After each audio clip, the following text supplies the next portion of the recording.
ጤና ይስጥልን ውድ አድማጮች፣ ዜና እናሰማለን። በቅድሚያም ዋና ዋናዎቹም የህዝብ ተወካዮች ምክር ቤት በዛሬው ዕለት ባካሄደው አምስተኛ የሥራ ዘመን ስድስተኛው መደበኛ ስብሰባው ፕሬዝዳንት ታዬ አጽቀሥላሴ ያቀረቡትን የ2018 የመንግስት የትኩረት አቅጣጫ በአንድ ድምፅ ታቅቦ በአብላጫ ድምፅ አጸደቀ። ምክር ቤቱ የፕሬዝዳንቱን የመንግስት የትኩረት አቅጣጫ ያጸደቀው ጠቅላይ ሚኒስትር ዶክተር አብይ አህመድ በምክር ቤቱ አባላት ለቀረቡላቸው ጥያቄዎች ማብራሪያ ከሰጡ በኋላ ነው። በኬንያ አንድ አነስተኛ አውሮፕላን በመከስከሱ ቢያንስ 11 ሰዎች መሞታቸው የሀገሪቱ የሲቪል አቪዬሽን ባለስልጣን አስታወቀ። ከተሳፋሪዎቹ አብዛኛዎቹ አገር ጎብኚዎች ናቸው ተብሏል። የህዝብ አመፅን ተገን አድርገው የሀገሪቱ ፕሬዝዳንትን ያስወገዱት የማዳጋስካር ወታደራዊ ሁንታ በዛሬው ዕለት በአብዛኛው ሲቪሎችን ያካተተ የካቢኔ አባላት መሰየማቸውን አስታወቁም።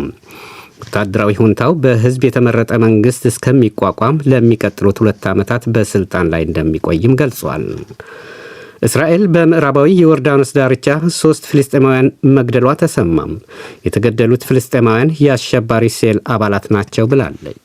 ዜና በዝርዝር የህዝብ ተወካዮች ምክር ቤት በዛሬው ዕለት ባካሄደው አምስተኛ የሥራ ዘመን ስድስተኛ መደበኛ ስብሰባው ፕሬዝዳንት ታዬ አጽቀሥላሴ ያቀረቡትን የ2018 ዓ.ም የመንግስት የትኩረት አቅጣጫ በአንድ ድምፅ ታቅቦ በአብላጫ ድምፅ አጸደቀ። ምክር ቤቱ የፕሬዝዳንቱን የመንግስት የትኩረት አቅጣጫን ያጸደቀው ጠቅላይ ሚኒስትር ዶክተር አብይ አህመድ በምክር ቤቱ አባላት ላቀረቡላቸው ጥያቄዎች ማብራሪያ ከሰጡ በኋላ ነው። ጠቅላይ ሚኒስትር ዶክተር አብይ አህመድ በማብራሪያቸው መንግስታቸው በኢኮኖሚ መስክ የግብርና ምርትን በማዘመንና በማሳደግ የተፈጥሮ ጋዝ የማውጣት የኮሪደር ልማት፣ የመኖሪያ ቤቶች አቅርቦትና ሌሎች የኢኮኖሚ ዘርፎች አመርቂ ውጤቶችን ማስመዝገቡን ጠቅሷል። እነዚህን የማስፋት ስራዎች እንደሚከናወኑ የገለጹት ጠቅላይ ሚኒስትሩ በ2030 የኢትዮጵያ ኢኮኖሚ ከአፍሪካ ሁለተኛ፣ በ2036 ደግሞ ቀዳሚ እንደሚሆን ገልጸዋል። በፖለቲካው ዘርፍ ከተነሱ ጥያቄዎች አንዱ የባህር በር ተጠቃሚነት ነው። ጠቅላይ ሚኒስትሩ በማብራሪያቸው ኢትዮጵያ የቀይ ባህር ተጠቃሚነትን ማጣቷ ህጋዊ መሰረት እንደሌለው በመጥቀስ ቀይ ባህርን በተመለከተ እኛ ህጋዊ፣ ታሪካዊ፣ መልክዓ ምድራዊና ኢኮኖሚ ጥያቄ ነው ብለን እናምናለን ብለዋል። በሰከነ መንገድ በውይይት መሄድ በጣም አስፈላጊ ነው። የፈለገ ብንወያይ ግን ለማጣት የፈጀብንን 30 ዓመታት ለማግኘት ይፈጅብናል ብዬ ግን አላስብም። %100% እርግጠኛ ነኝ ኢትዮጵያ ተዘግታ አትኖርም፣ ማንም ፈለገም አልፈለገም ብሏል። ኤርትራውያን ወንድሞቻችን ናቸው፣ ውጊያ እንፈልግም ያሉት ጠቅላይ ሚኒስትሩም ለኤርትራ መንግስት ባስተላለፉት መልእክት ከማንም ጋር የመዋጋት ፍላጎት የለንም፣ ለምን ውጊያው ከተነሳ ውጤቱ ግልጽ ነው ነበር ያሉት። የትግራይ ክልል ወቅታዊ ሁኔታ በተመለከተ በትግራይ ያሉ አካላት የፌዴራል መንግስት የጦርነት ዓላማ እንደሌለው በመገንዘብ ወደ ሰላም ሊመጡ ይገባል ብለዋል። አያይዘውም የፌዴራል መንግስት ወደ ትግራይ ክልል የሚልከው በጀት ለወታደሮች እየዋለ በመሆኑ ህዝቡ እየተጎዳ ነው። በትግራይ ክልል ተጨማሪ ውጊያ እንደማያስፈልግ፣ ህወሓት የምርጫ ቦርድንና ህገ መንግስቱን አክብሮ ህጋዊ ፓርቲ በመሆን በምርጫ ተወዳድሮ መንግስት መሆን ይጠበቅበታል የሚል መልእክት አስተላልፏል። ነፍጥ አንግበው በመታገል ላይ ስላሉ ወገኖች መንግስት ከማንኛውም አካል ጋር ሰላማዊ ውይይት ለማድረግ ዝግጁ መሆኑን ገልጿል። ይሁንና ተላላኪ ያሏቸው ታጣቂዎች ታገልኩለት ለሚሉት ህዝብ ማዳበሪያ እንዳይሄድ እያደረጉም ልማት እያደናቀፉ እየገደሉ ታገልኩልህ ማለት ምን ማለት ነው ብለዋል። የዜና መጽሔታችን በዝርዝር ይመለከተዋል። በኬንያ አንድ አነስተኛ አውሮፕላን በመከስከሱ ቢያንስ 11 ሰዎች መሞታቸውን የሀገሪቱ የሲቪል አቪዬሽን ባለስልጣን አስታወቀ። ከተሳፋሪዎቹ አብዛኛዎቹ አገር ጎብኚዎች ናቸው ተብሏል። በኩዋሌ የባህር ዳርቻ በሚገኘው የማሳይ ብሔራዊ ፓርክ አካባቢ ስትበር የነበረችው አነስተኛ አውሮፕላን 12 ሰዎችን አሳፍራ እንደነበር የገለጸው ባለስልጣኑ ይህ ዜና እስከተጠናቀረበት ጊዜ ድረስ 11ዱ መሞታቸውን አስታውቋል። የአውሮፕላኗ ባለቤት የሆነው ሞምባሳ ኤር ሳፋሪ የተባለው ኩባንያ ባሰራጨው መግለጫ አውሮፕላኗ ውስጥ 8 የሃንጋሪና 2 የጀርመን ዜግነት ያላቸው አገር ጎብኚዎች ተሳፍረው እንደነበር አስታውቀዋል። ኩባንያው አክሎም ፓይሎቱን ጨምሮ 11 ሰዎች መሞታቸውን ቢገልጽም የመከስከሷ ምክንያት ግን አልገለጸም።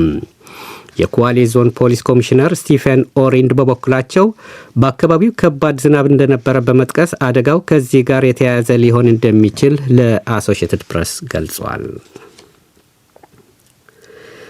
የህዝብ አመፅን ተገን አድርገው የሀገሪቱ ፕሬዝዳንት ያስወገዱት የማዳጋስካር ወታደራዊ ሁንታም በዛሬው ዕለት በአብዛኛው ሲቪሎችን ያካተተ የካቢኔ አባላት መሰየማቸውን አስታወቁም። ወታደራዊ ሁንታው በህዝብ የተመረጠ መንግስት እስከሚቋቋም ለሚቀጥሉት 2 ዓመታት በስልጣን ላይ እንደሚቆይም ገልጿል። በዛሬው ዕለት የተሰየመው ካቢኔ በሽግግር ወቅት በኃይል መሰረተ ልማት፣ በውሃ አቅርቦትና በኢኮኖሚ ችግሮች ላይ ትኩረት እንደሚያደርግ ታውቋል።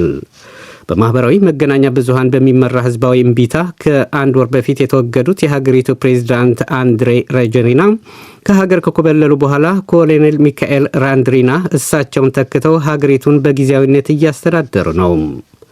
በማዳጋስካር በተነሳ ህዝባዊ ተቃውሞ 22 ሲቪሎች መሞታቸውን ዜናው አክለዋል። ይህ ዶቼ ቬለ ነው።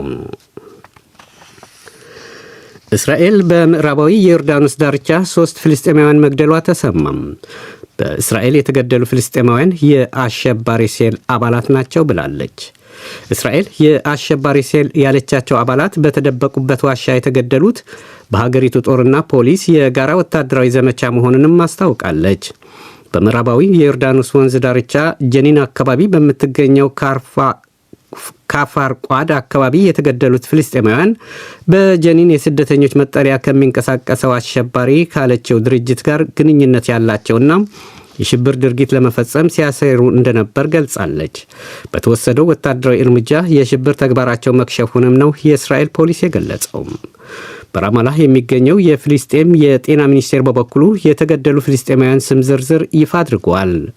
መስሪያ ቤቱ የተገደሉትን ሰዎች ስም ዝርዝር ከማውጣቱ ውጪ ሲቪሎች የሆኑ ታጣቂዎች ስለመግለጹ ዜናው ያለው ነገር የለም። የእስራኤል የመከላከያ ሚኒስቴር ካትስ ሄልድ በምዕራባዊ የዮርዳኖስ ወንዝ ዳርቻ በሚንቀሳቀሱም አሸባሪ ያሏቸው ድርጅቶች ላይ ሰራዊታቸው በአየር ጨምሮ አስፈላጊው እርምጃ እንዲወስድ ማዘዛቸውን የፈረንሳይ ዜና አገልግሎት ዘግቧል። ዩናይትድ ስቴትስ በምስራቅ የፓሲፊክ ውቅያኖስ ሲቀዝፉ የነበሩ 4 ጀልባዎች ላይ በፈጸመችው የአየር ጥቃት በትንሹ 18 ሰዎች መገደላቸው ተሰማም። የተገደሉት ሰዎች የደቡብ አሜሪካ የአደገኛ እጽ አዘዋዋሪዎች ናቸው ተብሏል። አሜሪካ በአካባቢው የአደንዛዥ እጽ አዘዋዋሪዎች ባለቻቸው ላይ እየፈጸመችው ባለው ተደጋጋሚ ጥቃት ከቬንዙዌላ ጋር ወደ ግጭት እንዳያስገባት ተሰግቷል። አሜሪካ ከመስከረም ወር ጀምሮ በፓሲፊክና ካሪቢያን አካባቢ የአደገኛ እጽ አዘዋዋሪዎች ናቸው ባለቻቸው ላይ የወሰደችው ባለው የአየር ጥቃት 14 ጀልባዎችን በመምታት ቢያንስ 57 ሰዎች ተገድለዋል። የአሜሪካው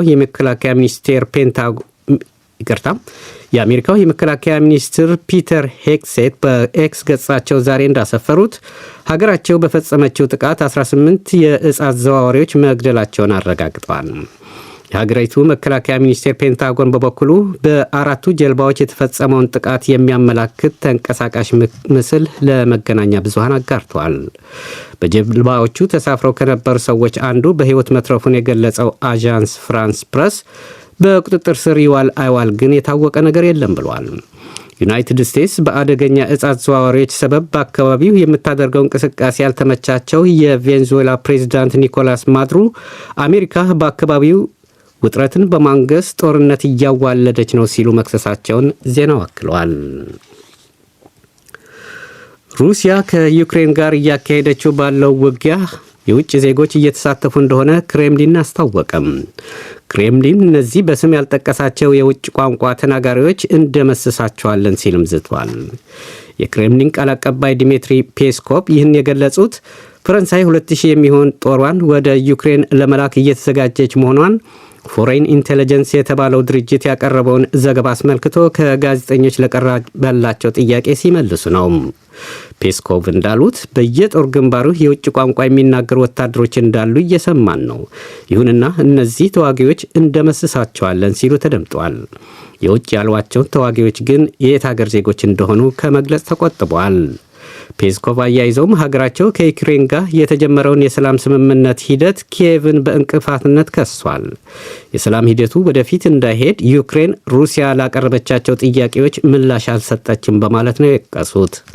በአሜሪካው ፕሬዝዳንት ዶናልድ ትራምፕ አነሳሽነት የተጀመረው የሰላም ጥረት ላለመሳካቱ አንዱ ሌላኛውን ይወቅሳሉ። ዶናልድ ትራምፕ በበኩላቸው በቅርቡ በሩሲያ ላይ ማዕቀብ መጣላቸው ይታወሳል ሲል የዘገበው ሮይተርስ ነው። ይህ ዶይቼ ቬለ ነው።